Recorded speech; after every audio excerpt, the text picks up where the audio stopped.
का जो evening session था या फिर आज जो समापन में पहुँचे हैं, आप क्या देखते हैं सर हरियाणा की इस वक्त क्या स्थिति है? जो हमारी जो जल स्तर है वो कहाँ पर है, रिक्वायरमेंट कितनी है और किस तरह से आप आगे बढ़ेंगे सर? इस महामंडल में क्या निकला है आपकी नज़र में से? देखिए, ऐसा है कि इसका जो मैं यहाँ से शुरू करता हूँ। जब माननीय मुख्यमंत्री जी ने कहा कि 2 दिन की संगोष्ठी करें, इसका मकसद ये था कि जैसे आप जानते हैं कि पूरे भारतवर्ष में अगर हम ये देखें कि जहाँ पानी की खपत जितनी है, डिमांड है, और सप्लाई कितनी है, सप्लाई कहाँ से होगी? या तो रेन वाटर से होगी, या रिवर से यानी नदियों से होगी, और या फिर मान लिया ग्राउंड वाटर से होगी। तो इन सब के लिए जहाँ पे डिमांड और सप्लाई का गैप है, वो तकरीबन पूरे भारतवर्ष में 1/6 ऐसा हिस्सा है, 1/6, जहाँ पर पानी की खपत ज़्यादा है और मांग जहाँ सप्लाई कम है। हरियाणा भी उसी प्रदेश में है। तो हमारे यहाँ तकरीबन डिमांड मिलियन एकड़ फीट में जैसे नापी जाती है, तो 34 मिलियन एकड़ फीट की डिमांड है। सप्लाई अवेलेबल जो हर साल वो 20 मिलियन एकड़ फीट, 14 मिलियन एकड़ फीट का गैप है, यानी कम है। और इसी वजह से ग्राउंड वाटर हमारा हर साल जैसे नीचे जाता जा रहा है। तो ये इतनी संकट वाली स्थिति है जल की कि जिसमें सीएम साहब चाहते थे कि सभी डिपार्टमेंट्स आएँ और अपनी अपनी एक्शन प्लान इस तरह से बनाएं, कार्य योजना, कि अगले 2 सालों में हमारी कोशिश हो ये जो गैप है इसको हम कम करें और धीरे धीरे ख़त्म कर दें। इजराइल एक ऐसा प्रदेश है जिसके बारे में आपने सुना होगा कि जहाँ पर जो पानी की सप्लाई डिमांड में इसी तरह बहुत ज़बरदस्त गैप था, लगभग 90% का। आज स्थिति वहाँ ये है कि वो सरप्लस हो गया। तो इसलिए अगर वो कर सकते हैं तो हम भी कर सकते हैं। इसी प्रेरणा से और इसी उत्साह से ये संगोष्ठी का आयोजन किया गया। इजराइल के भी जो उनके एम्बेसी से लोग यहाँ थे, उसके अलावा जितनी भी बाहर ये दूसरी फिनलैंड की एम्बेसी जिन्होंने पानी में अच्छा काम किया है, world bank, Asian development bank, जितनी हमारी जो प्रीमियर एजुकेशनल इंस्टीट्यूशन है, IIT, जितने एक्सपर्ट्स हैं, गवर्नमेंट ऑफ इंडिया, उन सबको बुलाया गया, उनसे इनपुट ली गई। हमारे पॉलिटिकल जितने भी मिनिस्टर्स थे और एडमिनिस्ट्रेटिव सेक्रेटरीज थे, उन्होंने भी अपनी तरफ से सारी सलाह मशवरा करके अपनी कार्य योजना प्रस्तुत की। और उसमें अब ये टारगेट, ये लक्ष्य जो रखा गया था, उस हिसाब से हरियाणा वाटर रिसोर्स अथॉरिटी ने पहले एक इंटीग्रेटेड वाटर रिसोर्स प्लान बनाई है, और वो हमारा बेस डॉक्यूमेंट था जो सबको सर्कुलेट किया गया। मैडम यहाँ मौजूद हैं, और उस डॉक्यूमेंट के आधार पर उसमें फर्दर हमने एक अपग्रेड ये करने की कोशिश की इस कॉन्क्लेव के तहत कि उसमें हमने लक्ष्य ये रखा था, जो डॉक्यूमेंट बना था, कि अगले 2 सालों में ये जो गैप मैंने बताया आपको 14 मिलियन एकड़ फीट का, उसको घटा के 25% उस गैप को हम कम करेंगे। जबकि अब जो हमने कार्य योजना बनाई है इस कॉन्क्लेव के बाद, उसमें ये लक्ष्य बढ़ा के 40% कर दिया गया। इसका मतलब अगर मान लिया जितना गैप है उसका 40% जो है गैप, वो अगले 2 साल में पूरा कर दिया जाएगा। तो ये एक बहुत बड़ा कदम है कि कहाँ एक तरफ डेफिसिट है, जहाँ हर साल लगभग मेजर ऐसे हमारे जो एरिया जहाँ पानी की सप्लाई लगभग आधा मीटर यानी 0.5 मीटर पर ईयर के हिसाब से डाउन जाती जा रही थी, वहाँ कोशिश ये है कि इसको रिवर्स कैसे करें। तो अगले 2 सालों में जो गैप है पानी का सप्लाई और डिमांड का, इसको 40% कम कर दिया जाएगा। सभी विभागों ने कार्य योजना बनाई, उसके बारे में घोषणाएं भी की थी सीएम साहब ने। उस बारे में जैसे एग्रीकल्चर डिपार्टमेंट, उदाहरण के तौर पर बता रहा हूँ, उन्होंने ये कहा कि हमारा जिस तरह से जो सैलाइन हमारा, जैसे आपको पता हरियाणा का जो एरिया, उसमें 10 लाख एकड़ ऐसी ज़मीन है जो कि वाटर लॉक है।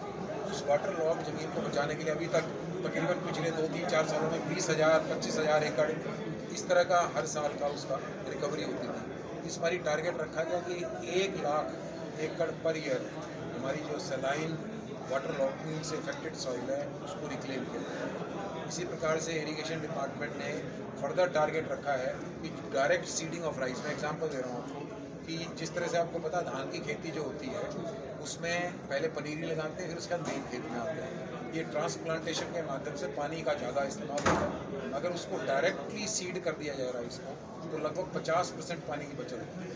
वो एरिया जो 73,000 एकड़ था, वो बढ़ा के टारगेट रखा, जो सीएम साहब ने घोषणा की है कि उसको 2 लाख एकड़ किया जाए।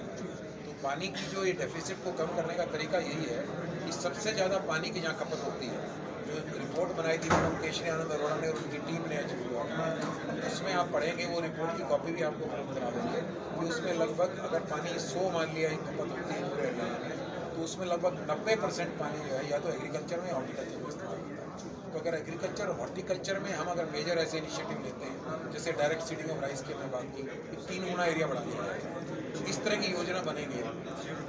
हाँ, इसी तरह से जीरो टेलेज मतलब कंजर्वेशन टेलेज, उससे भी हमारी पानी की बचत लगभग 25 से 30% रहती है। इस तरह की टेक्निक्स या योजनाएं बनाई गई हैं एक्सपर्ट्स के माध्यम से, जिससे कि पानी की खपत कम हो, यानी वाटर की सेविंग।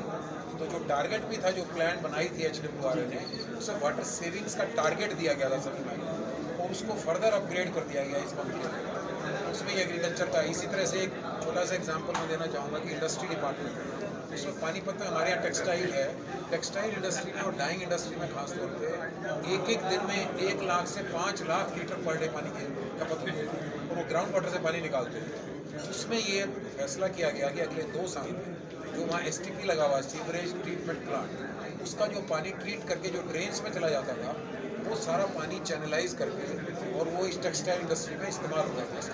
इस प्रकार से अगले 2 सालों में लगभग 100% पूरी की पूरी टेक्सटाइल इंडस्ट्री में सिर्फ ट्रीटेड वेस्ट वाटर की कोशिश ये है कि एक तरफ पानी की बचत हो, उसकी संरक्षण हो, और साथ में जो हमारा पानी ट्रीट होकर आ रहा है लगभग 200 STP है, उस पानी को इंडस्ट्री में, कंस्ट्रक्शन में, ग्रीन एरियाज में, पार्क्स में, म्यूनिसिपल कम्युनिटीज़ में वहाँ यूज, उसकी विस्तृत योजनाएं बनाई गई हैं, और उसी का ही परिणाम होगा कि अगले 2 सालों में हमारा जो गैप है ये 40% कम। सर, ये 2 दिन के मंथन में एक बात बिल्कुल सामने आई कि जो वीट की खेती है, जो गेहूँ की खेती है, या फिर जो धान की खेती है, धान के लिए आपने कहा DSR अपनाए किसान, लेकिन आप ये मानते हैं कि जो गेहूँ और जो धान है, वो जो यहाँ सुझाव भी आए, कुछ लोगों की अपने ऑब्जर्वेशन थी, क्या इसके ऊपर माइक्रो इरिगेशन को इम्प्लीमेंट किया जा सकता है? बिल्कुल, अच्छा, बहुत अच्छा क्वेश्चन किया हमने। यहाँ पे जो मिकाडा के हमारे इंजीनियर चीफ हैं सतवीर कादयान भी हैं, वो डिटेल में बताएंगे, लेकिन मोटे तौर पे अभी तक माइक्रो इरिगेशन जो है वो पूरे हरियाणा में लगभग 10-1 लाख एकड़ में है, हॉर्टिकल्चर बेस्ड, और टोटल 80 लाख एकड़ हमारा एरिया कल्टीवेट होता है, 10 लाख। आप सोचिए इतने सालों में, पिछले 10-20 सालों में, 20 सालों में से काम करना, और अब अगले 2 सालों में 5 लाख एकड़ माइक्रो इरिगेशन से सिंचित किया जाएगा। इस बारे में सतवीर जी आप बताना चाहते हैं, ऐड करें। आप सोचिए कितने एम्बिशियस टारगेट, महत्वाकांक्षी टारगेट रखे गए हैं कि जो 20 सालों में जितना हुआ, अगले 2 सालों में उसका 50% होगा। शुगर केन की फसल पे स्पेशली शुगर केन को ये जो माइक्रो इरिगेशन जो पहले हॉर्टिकल्चर बेस्ड था, एक तरह से ये बोला जाता था, लेकिन इसको अब वीट पे या फिर पैडी पे कर सकते हैं। इस लिमिटेड डोमेन से पूरे तरीके से बाहर आप लेके आ गए हैं। हमने इस बार पायलट प्रोजेक्ट्स किए हैं जिसमें पैडी पे लास्ट ईयर लगभग 3500 एकड़ पैडी को माइक्रो इरिगेशन से ग्रो किया।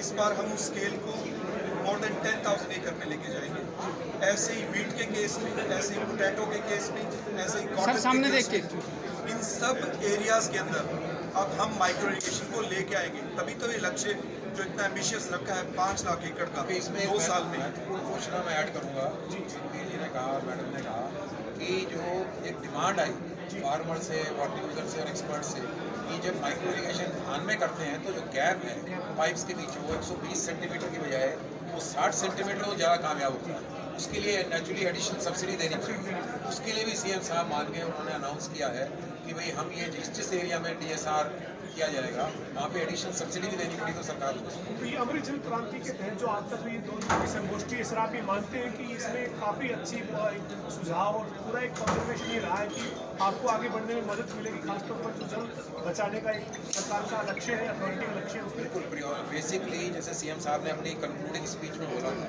कि पानी के बारे में चिंता और ध्यान सबका था, कुछ ना कुछ सब अपनी अपनी जगह पे कार्रवाई कर रहे थे, लेकिन एक कोऑर्डिनेटेड अप्रोच और एक कॉम्प्रिहेंसिव अप्रोच, और नंबर 2 की उसकी स्पीड और स्केल ऑफ एग्जीक्यूशन, जो एक्चुअली इसका लक्ष्य था कि जो अभी तक हो रहा है तो कोऑर्डिनेटेड कॉम्प्रिहेंसिव तरीके से उस पर सोच हो, सभी डिपार्टमेंट इकट्ठे हो कार्य योजना बनाए, और जो स्पीड और स्केल ऑफ इम्प्लीमेंटेशन थी उसको सडनली बढ़ाया जाए, जिससे कि जो हमारी लक्ष्य की प्राप्ति कम समय में हो सके। तो यही है हमारा मकसद। इसको सही में समअप करें तो ये आज एक टर्निंग पॉइंट है in the history of Haryana and irrigation. बहुत शुक्रिया, थैंक यू।